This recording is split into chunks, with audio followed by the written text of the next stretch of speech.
Alright, my next example is kind of innocent at the first glance, but it is in fact harder than all the previous ones. Alright, so again, we have our separable differential equation. So the first step is to separate the variables. So we move everything with y to the left-hand side and everything with t to the right-hand side.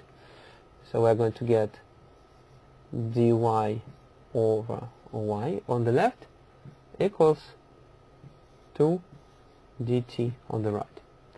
So the next step is to introduce integration. Right, and then we do the integration. So the antiderivative of 1 over y is logarithm of absolute value of y.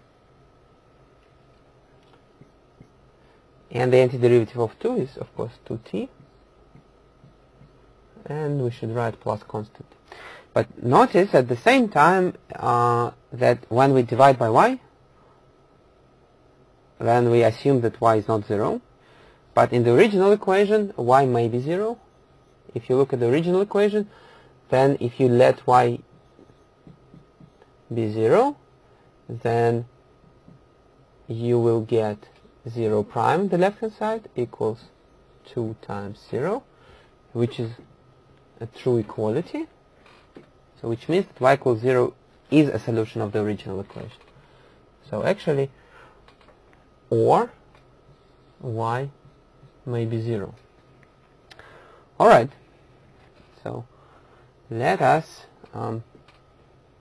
look at the complicated part first. Right? So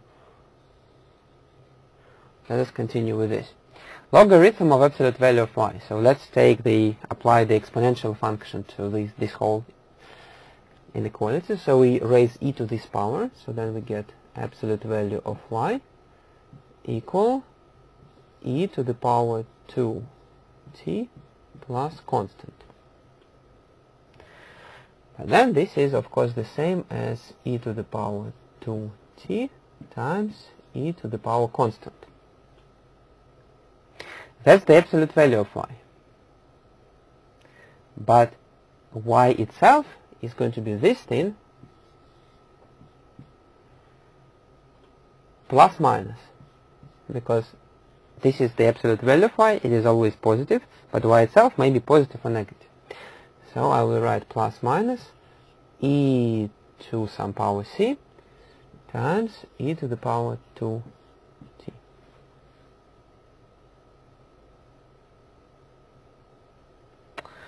Well, but what is this e to the c? So let me rewrite it maybe with a different color. So notice that c is any constant, right? So c is any real number. But if c is any real number, then e to the c is an arbitrary positive number. But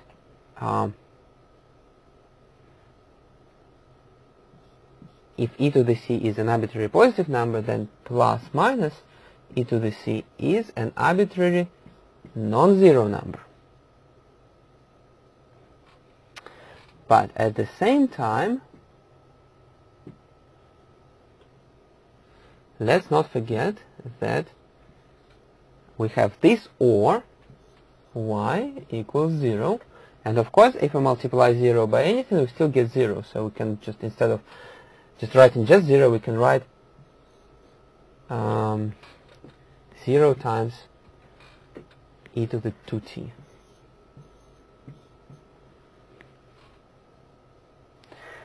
Right? And now we need to make an effort to understand this. So now we have just shown that every solution of this differential equation can be written in the following form. So it is either e to the power 2t times a non-zero constant, or e to the power 2t times 0.